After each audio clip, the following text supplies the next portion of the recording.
around it.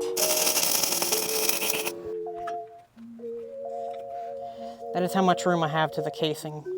And here, there's a lot more. The marks that we have up there, bring these in a little bit. But even after the camber, caster, toe, all that fun stuff, one thing that we didn't really note is where the top part of this is going to be mounted. We were talking about mounting it this way and this way, but up and down certainly matters a lot too. Somehow I'm gonna have to figure out where the top of this is going to sit. So I know generally how to measure where the top of this sat, even though it's already been cut out, but we added a bunch of weight in a really weird spot. Idea is we're gonna have to make some kind of mounting bracket that is adjustable for height with all this new weight, because we can't just assume it's the regular old height, because if we assume that and there's more weight, it's going to sit lower, which means we actually need to put this lower to counteract all that way, so the frame sits higher, blah blah blah blah, boring stuff.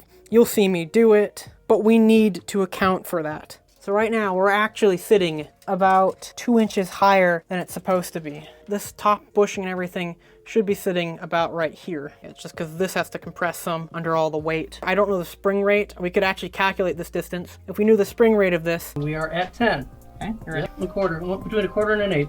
Okay. Yep. And the weight of this engine, we can actually calculate the distance that we need to drop it by, put a strip of metal in, and then just test, see if that works. If it doesn't, we just gotta remake it. Yeah, I think that's where we're just gonna have to start there. So, it's about a week later, and none of the Amazon stuff has arrived, and Amazon says it's going to be another 2 weeks for everything to arrive. I didn't actually end up ordering the clamps I said I was going to, because I came across a conundrum, and that's, if I had the clamps around here and over here, this is so much near a straight line that under enough force, we could probably make the clamp slip around this round tubing, and it would move up just a little bit, and then when, you know, everything compresses down, they'll slip down, and then when it hits the ground again, the shocks, mounts, everything will slip back up, and it'll just be a bunch of wear of these clamps on here that slip up, down, up, down. It won't be good, it won't be strong enough. So I need something that I can weld straight to the frame, which produces a lot of conundrums. I've gone through maybe 4 iterations of what I want to do, and I think the final one, the one I like the most, is these were the front bars that were originally, well, in front. These cutouts right here go all the way around, over around, and that's because of what this cutout here is for. These originally sat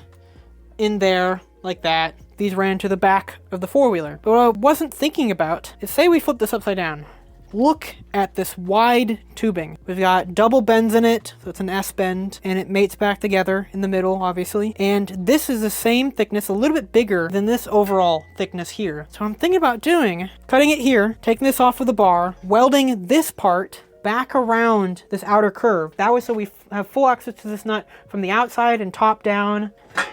Around there-ish. Let's just pretend like that. It's gonna be about an inch lower. Bar won't be there. So this guy would be the perfect shape to go from here to right here-ish. And so what I'm thinking is, if I grab 1 inch by 1 inch tubing, and since I already have plans for this tube, I went to the hardware store and I bought some more 1 inch by 1 inch tubing. And so the idea, that lines up right in line with the shocks. And so yeah, this was one of the ideas, is the Heim joint would be up here and I make a plate here.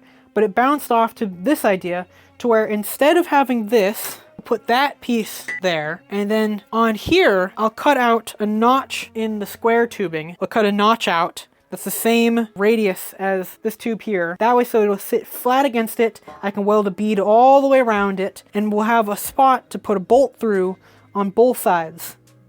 Yeah, and I'm remembering my dust mask and my gloves. Also, I put wheels on the welding table. Oh my god, is that the best upgrade you could do to this thing? I know this is lovely quality audio, but I'd rather be able to breathe. And gloves, because last weekend the angle grinder decided to be angry and bite me. Yep.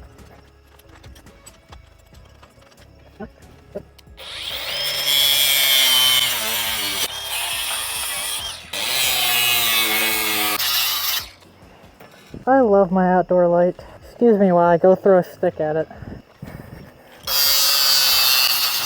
Is that disconnected yet? Oh, yeah. There we go. That's one piece. Right as I finish cutting it, the light turns off. Anyway, there we go.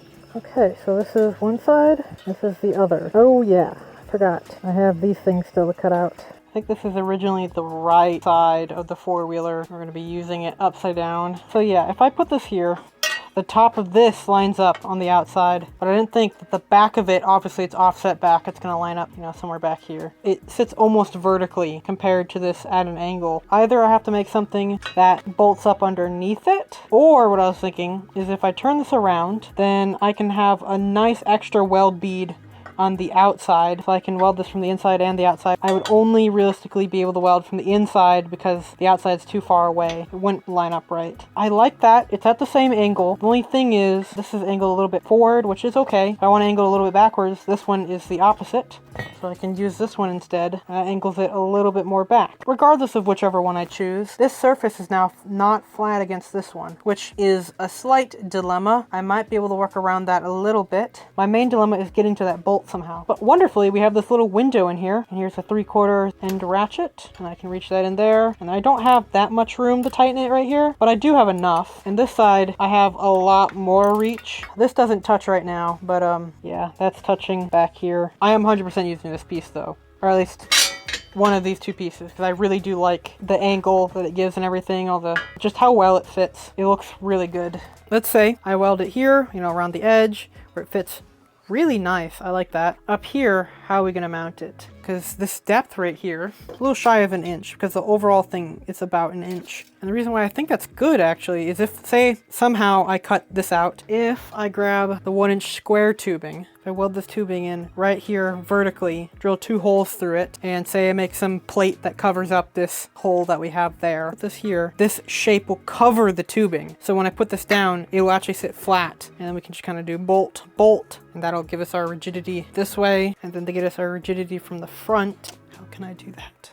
But I don't have to worry about that right now. All I really have to worry about is getting this in place first. I can worry about the forward and back strength later. By the way, once this is in, there's going to be no cast adjustment, no camber adjustment, none of that. Original one didn't. To make some progress, I need to decide where to cut this bar. There's this weird cutout down here that provides some problematic areas. I think just to give myself enough lee room, I think I'm going to cut it here. I'll cut it here, there. Inside to inside is 19 3/8. The outside, about 21 3/8. Okay, now I feel comfortable cutting this in half.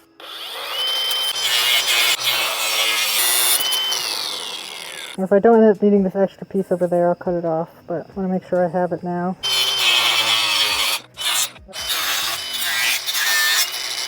This one went on this side, this one went on that side. Are these symmetrical? No. But these are offset, so I know which one's front. This is originally front left, front right. Okay, that's on there. Ooh, I have to determine what angle that's going to be at. I didn't think about that. Sit there. That fits good. Choose that later. I can tack that and bend that later. But that's going to be roughly there-ish. Yeah, it doesn't look as clean as it probably could be. And you know, actually, because of this angle, it gives me a lot more room to work with in here. I didn't want to say this, but I think the rear shocks, both of them, I think they need to be replaced. I'm looking on the inside of them. Both shafts on the inside of the shock are very rusted. And the only reason I came back here to look at this was I was like, oh yeah, say that the front is too low, like after I weld it, because I was like, well, what happens if I accidentally leave it there, or aka just lower the front? And is there a way I can lower the back? Which I want to do because it's sitting up really high, which I know for four-wheelers is good, but I'm more using the four-wheeler as a frame. I'm using it less as a four-wheeler, if that makes sense. I was looking at the adjustment of this, and it's just absolutely covered in rust. And I don't know if those are worth trying to fix. Of course, I'll roll with them for right now. Let's clean up all these sharp spots.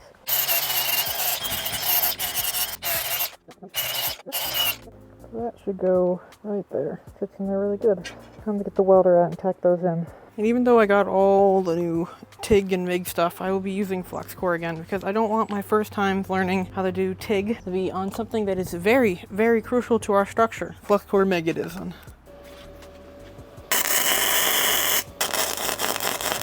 So now I'm going to go see how that fits on the actual frame. Okay, so this would go in there like that. The only thing I do note about this so far, this is angled up more than it is in stock, which makes me wonder if it can like hit its rotating point, because like this thing can only rotate, you know, like about that much. Don't want to preload it too much, and it's usually bent up a little bit. So you know what? I'm going to say it's fine because of how we flipped it. The bolt should be in the center of the hole. of this hole right here. That bolt should be in the center of it. And when I put this tire about straight on there and I pull it out just a little bit, that's center. We get the wire brush, clean up the flux core dust and stuff, and let's weld this actually properly in.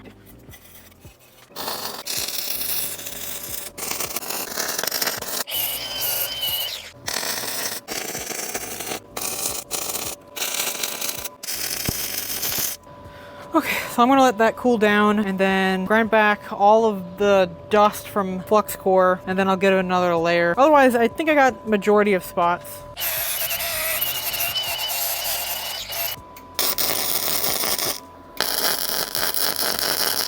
They're very, very close, if anything, so not too worried. If it is, it's about 1 or 2 millimeters off.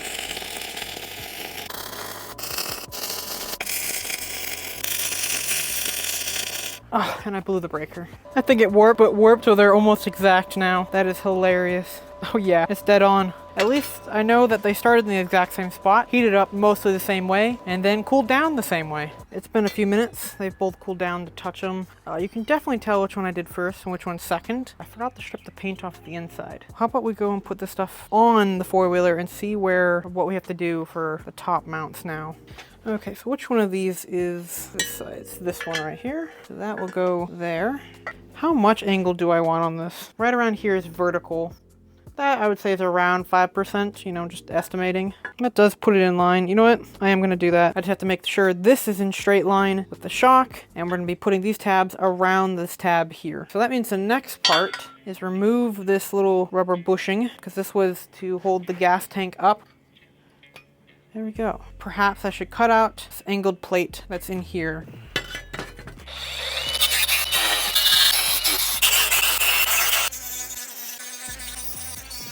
So I went in there with Dremel a lot, to the point where that's one of my blades that I went down to. Cut-off wheels that started like this. And I went all the way around it. I went into the vise, hammered on a bunch, and it barely moved. So I think my best option of getting these out from here is literally just to cut all the way through. If I'm already going to weld an outside plate, I might as well do it this way. Make my life a little bit easier, because I'm going to have to do this twice.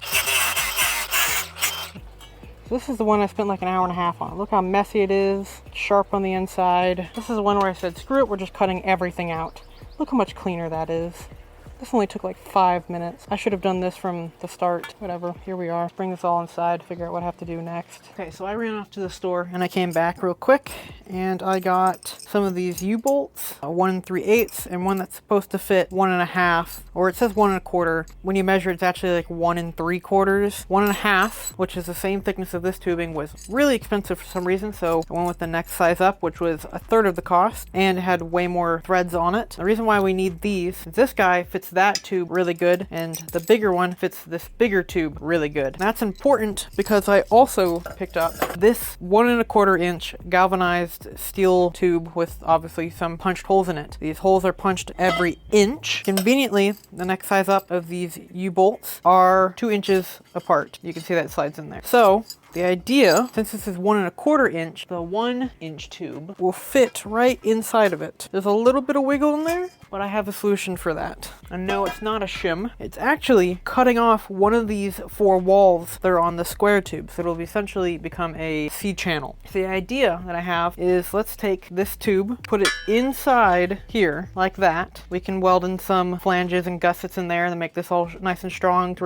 replace the gusset that we cut out of it. And then mark on the sides, because this is a taper down this direction. Mark that, cut off this outer piece, and then we'll have this exposed area. And that exposed area is conveniently, since this is 1 1/4, the same size as the 1 inch tube. So if we weld the 1 inch tube to here and we drill 2 holes through it, top and bottom, and then we have the U-bolt, say we have this through the tube that's welded to this frame, this can slot over the 1 inch tubing, because since this is 1 1/4 inches on here, it'll slot over it. I can bolt all the way through, and this can keep it nice and secured to the frame. And since there's tubing here that will resist twisting, this will also resist twisting once it's tightened down. And everything is going to sit nice and squished together. There's going to be no gap gap between here because the side that's causing gap is going to be removed. The only issue we might have is a little bit side to side, but I'll have to see. Hopefully it's long enough to not have to deal with that. But if there is some side to side, there's already going to be a third linkage from the side to the back. We're mainly worried about the up and down here and the side to side rather than the forward, the back, because we have the other brackets for that. We have the opportunity to leave extra holes on this so we can adjust how high we actually want this. Of course, it's going to be in 1-inch increments, which is better than nothing, but we can always drill out like a hole in between these 1-inch sizes. I wouldn't want to, you know, for strength reasons, but we could. So yeah, next step.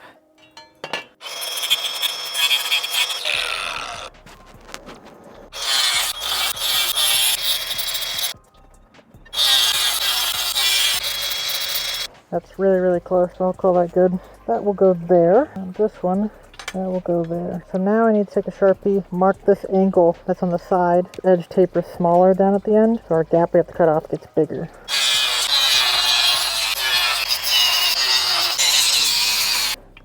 What I'm checking for is those cut edges are right at the edge of the other piece. I'm going to clean up these sharp edges on them. Let's line this up like it was there. This should be able to slide down into there. This can all fit flat there. This will go through there, you know, sort of ish like that.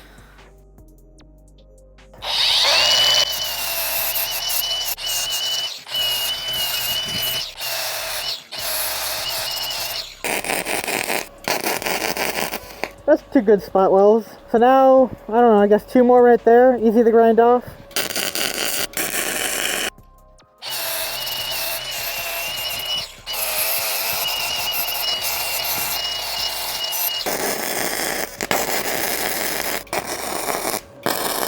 For right now, I'm going to keep my mask on just in case there is some kind of weird fume coming off of these. But you can see they're tacked in, 2 spots on the bottom, 2 parts on the top. They're actually really good tacks. I'm happy with those. So those should be good in there. They're pretty symmetrical, I think, I hope.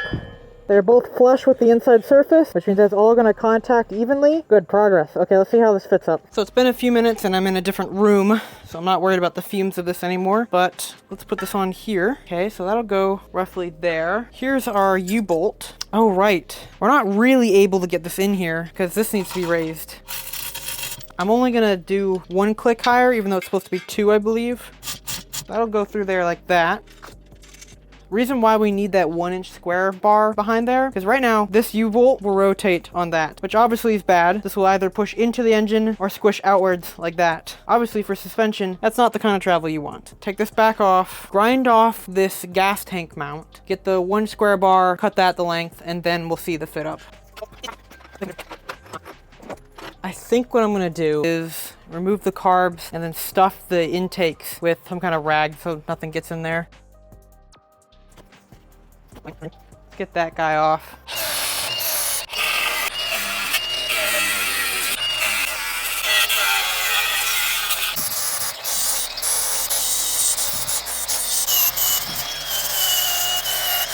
That's smooth, that's smooth. This will go there-ish.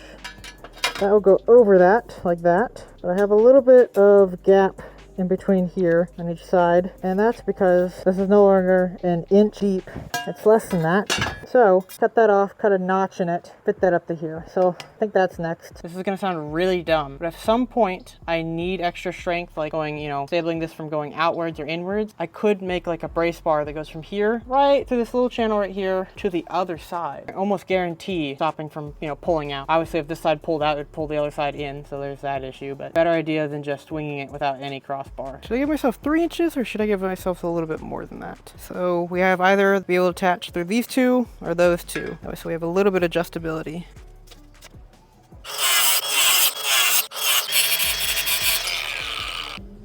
Two 3.5 inch square tube. Go roughly there-ish. This guy. So that'll go there. Square tube will go there. Okay, there. So we're gonna cut that out-ish. Yeah, I cut a little bit extra, but let's see if that fits. So that goes in there, and that'll flip it around. And now, if that slots down there, that slots in there. Ooh, it's so close. So I need to cut a little bit more. Okay, I just tested it. It actually sits too far down now. Try and do it better on this one. It's gonna go a lot less. It's a lot shallower than that.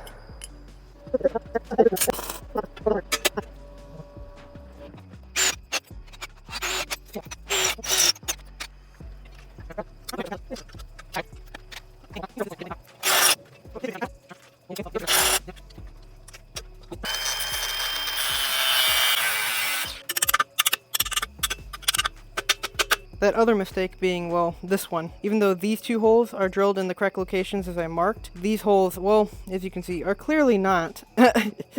They're way farther apart than these two inner ones right here. Yeah, look at that. So it's pretty clear that when I put it on there, I drilled a straight hole through there and I drilled an angle down here. So we'll drill on the table so everything is straight, and we'll do a table fit up so I don't have to do any weird drilling any of this tomorrow time, I guess. This is what I should have done the first time. Drilled that hole. It shifted slightly. There. That is our new center. So this one though I remeasured. Yeah.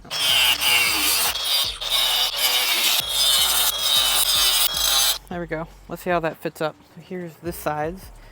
Last night I was going absolute ham. I was trying to get this both lined up.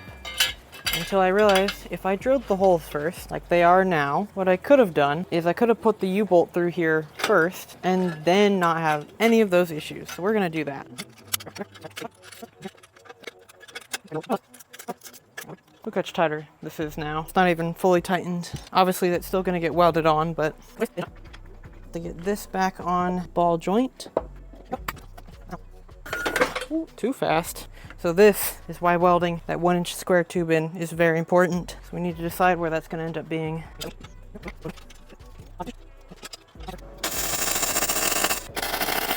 Oh, that's great. Let's see how that came out. So yep, so now I just need the weld in there, around the sides, along the bottom.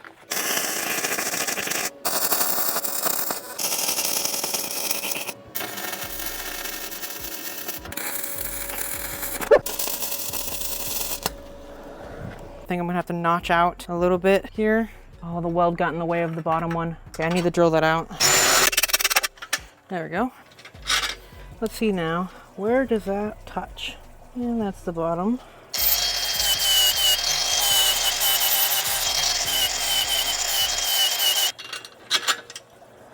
Oh yeah, that's perfect. Oh, that's good. Oh, that's exciting. Let me raise this up, put that under. Okay, so that's fully down. I believe that's because we're on the jack right now. Yes, we are. Get that jack out. So, this will want to pivot to the left. Too low in the front. That's too low, so we need to go up a higher.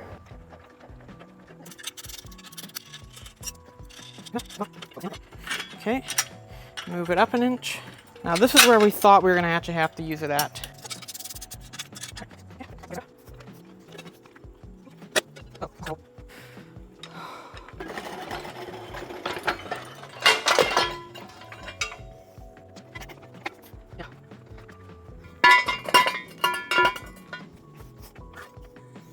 So quickly made a new bracket right here.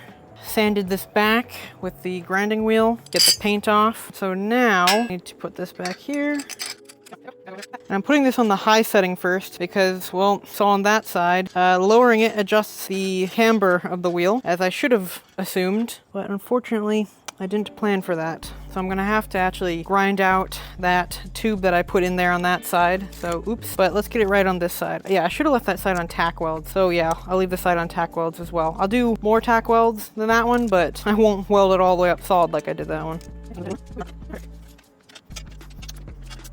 You know what? We're missing something here. I haven't finished putting together the shock, so I guess it's time to do that now. So last week I painted the second spindle. There you go. Very nice.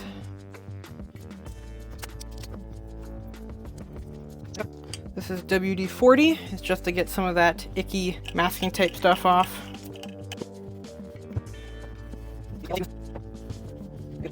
Yeah, this looks a lot better than what it was before. It's time to repack this all with its cleaned bearings. Now what I just remembered is obviously we need more than this. We need that and this. I haven't wire wheeled this one yet, but I did clean out the inside. I am gonna have to give it a wipe down because I didn't have it covered with masking tape. I'm just gonna get a little bit of oil on this stuff to make sure. I'm not gonna put the, I'm told to use automatic transmission fluid, ATF, in this stuff.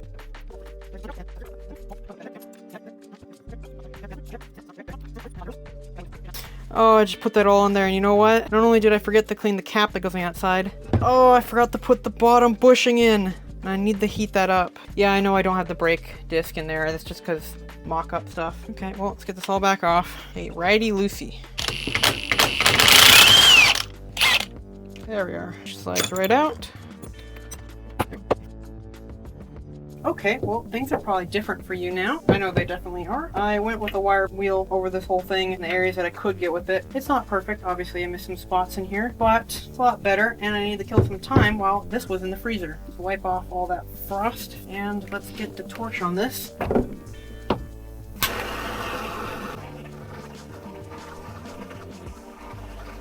Okay, let's wipe off the frost off of here. Almost.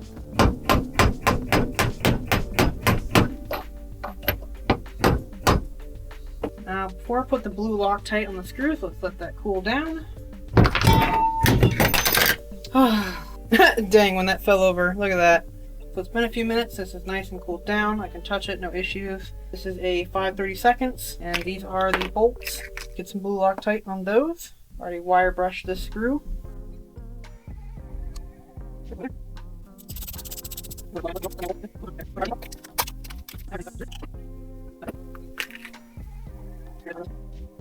So, tapered bearing, one there.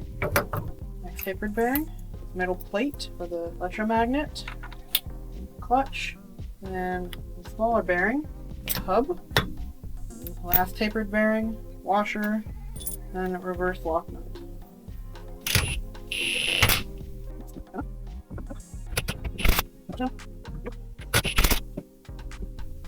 That feels pretty good, and that feels really smooth. So that's good.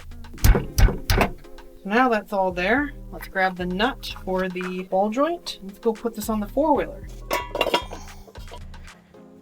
Okay, get this hand tightened on. And I already went to the shed to get this tire. Yeah, I don't like this tire. Look at. Oh yeah, I forgot to show you that part. You can see the cords. So yeah, I expect this to hold up absolutely nothing, but I still need it there for, you know, height reference stuff.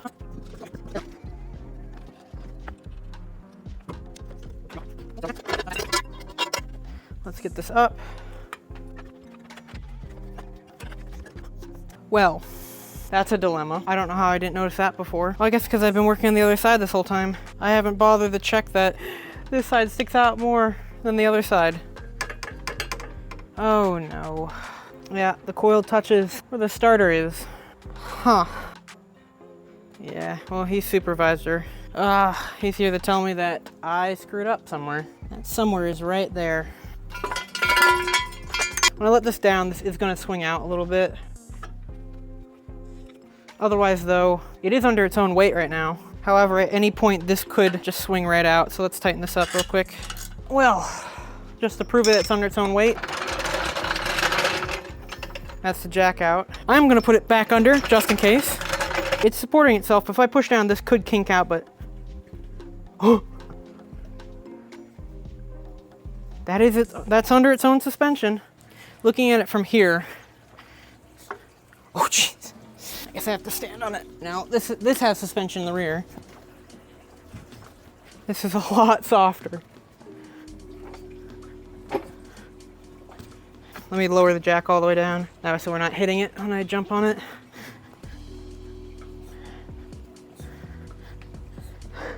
You know what? We actually might get by right here. We might actually be able to do it. It's like a 1/4 inch, but you know, clearance is clearance. Or clearance is clearance, however that saying goes. Okay, I know why this tire is sitting out a little bit, even though it's not adjusted right. Yeah, I don't think the tire is supposed to be doing that.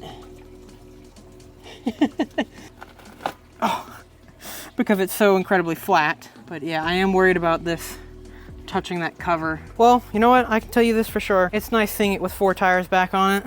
I've been talking to myself for like 5 minutes. What I was gonna say is when I lean on this, it feels like there's a straight spring. There's no shock in it. And I'm looking at the shock over here, and the rod on the inside of it is definitely bent. And both of them have really, really bad pitting and rust on the actual rod itself. So the front ones actually look really, really, really good. That's why we kept them. Yeah, these rears, they're gonna have to get replaced. Plus they're way too stiff now. But the front, yeah, those are doing good. I like that a lot. I'm so excited to see it on 4 wheels again. Besides that one tire being really flat. Oh, I can't even, yeah, I can't push it. It's just so flat. Let me get the air compressor out and see if I can fill that up any higher. Oh, there's no cap on it. Well, not surprised.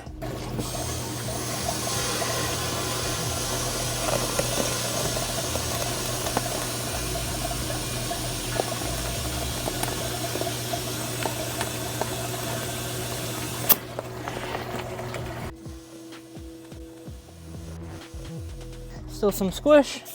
Let's get the other one filled up. It's definitely leaked.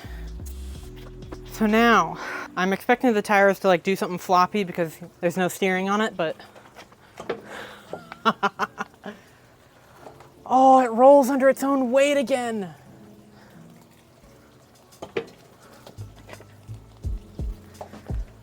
Oh, it's nice. So I just have to get this side in the right position, get it tacked, and then take it off, weld it up, and then I guess we can push it around a little bit. But I think that means that next video, either I need to get some of the frame geometry fixed up because obviously this, and this are not connected to each other when they should be. But otherwise, besides that, I guess steering would also be an option. I don't know, I guess you'll have to find out whether it's frame stuff or steering.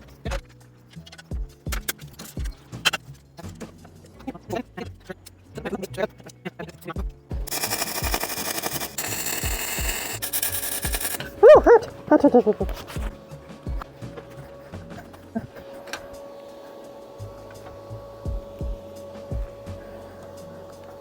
Well, I have enough room here now. I thought I fixed the camber on this side. It's still kind of there. I don't know why I didn't notice it here, but it's still kind of there. Oh. And when I say a lot, I mean it's probably like 2 degrees, but 2 degrees is a lot, especially for when I'm switching the tires that are flatter than this. These are pretty round. Do I live with it, or do I grind those tacks off? Well, okay, so I'm standing on top of it to see if the camber fixed. Whew. And I can't really tell. I mean, not gonna lie, this is a lot of extra weight that I won't be, dealing with directly. I'll be sitting pretty much over the rear shocks. The front shocks feel pretty good though. I think I just broke the bottom tack though. Yeah, I really don't know what I want to do on this. So yeah, the camber and everything is now fixed, but I'm not gonna be standing up here. Hold up, that's cambered in now, and that's cambered in now. What just happened? Or, I mean, what? Anyway, they've reverse cambered. Whatever it was before is now the opposite. Oh, yeah, that's shifted inwards. Oh, yeah, I definitely broke that tack. Yeah, I need to fix that.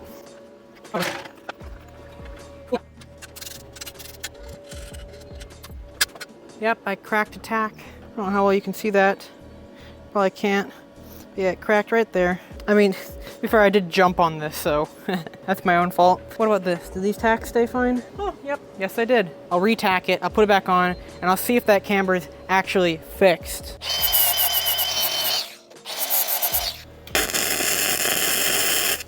Okay, I'm gonna do 2 more tack welds, like right below it. That's a tack weld. Okay.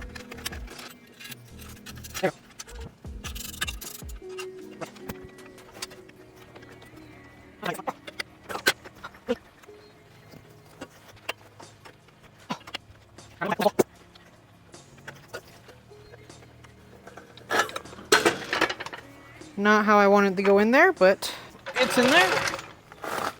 Okay, yeah, that's not fixed. Okay. The thing is though, I can get my fingers behind there, which honestly, I like having more clearance, just in case for whatever reason. I'm gonna put the top caps on each side. He's making sure everything's going well. He's letting me know things are not going well.